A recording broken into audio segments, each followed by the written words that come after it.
Good morning and happy Saturday. Thanks for tuning in. Boomer here with the 4 Outdoorsmen, and this is a beautiful Saturday morning. We're going to be getting some ice out here. Some of you are probably headed out to the St. Paul Ice Fishing Show. Want to give a big shout out to our sponsors that make the 4 Outdoorsmen possible. Alumacraft Boats, Lakes Trading Company, Coors Light, Devil's Lake Tourism, and Blue 42 Media. On your minds right now, if you're an angler, man or woman out in Minnesota, you're probably thinking about ice fishing. We got a lot of cold weather that's coming down the pipeline. And I just want to remind our listeners about safety. You know, we just had Jason Mitchell on our last podcast, and he also talked about safety. And we all get kind of confident with these lakes. We know them really well. The ice is happening. We're full of excitement.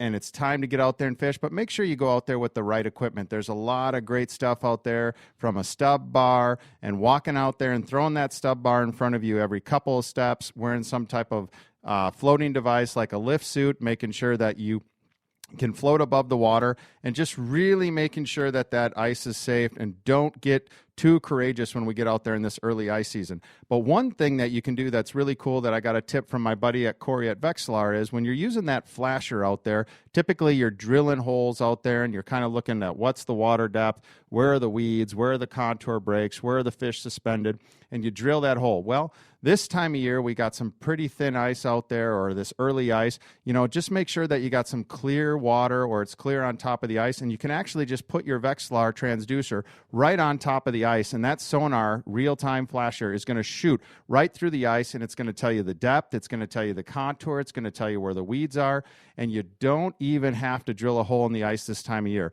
And that way you kind of walk around, and like Jason Mitchell said, you can cover a lot of ice. So again, Boomer here with the 4 Outdoorsmen. Thanks for tuning in on a Saturday. We got early ice. Number one, make sure safety first. Don't be too courageous right now. Make sure that ice is good. Use those safety devices. And two, when you got your flasher out there, your Vexilar, you don't actually have to drill a hole right now. Just make sure you got some clear water on top of the ice. Put the transducer on top of it. You can figure out the depth. You can figure out what kind of structure, hard bottom, soft bottom, weeds, and where those fish are lying. Good luck out there on early ice. Boomer here with the 4 Outdoorsmen, and I'll hear you and listen to you next Tuesday and Saturday morning.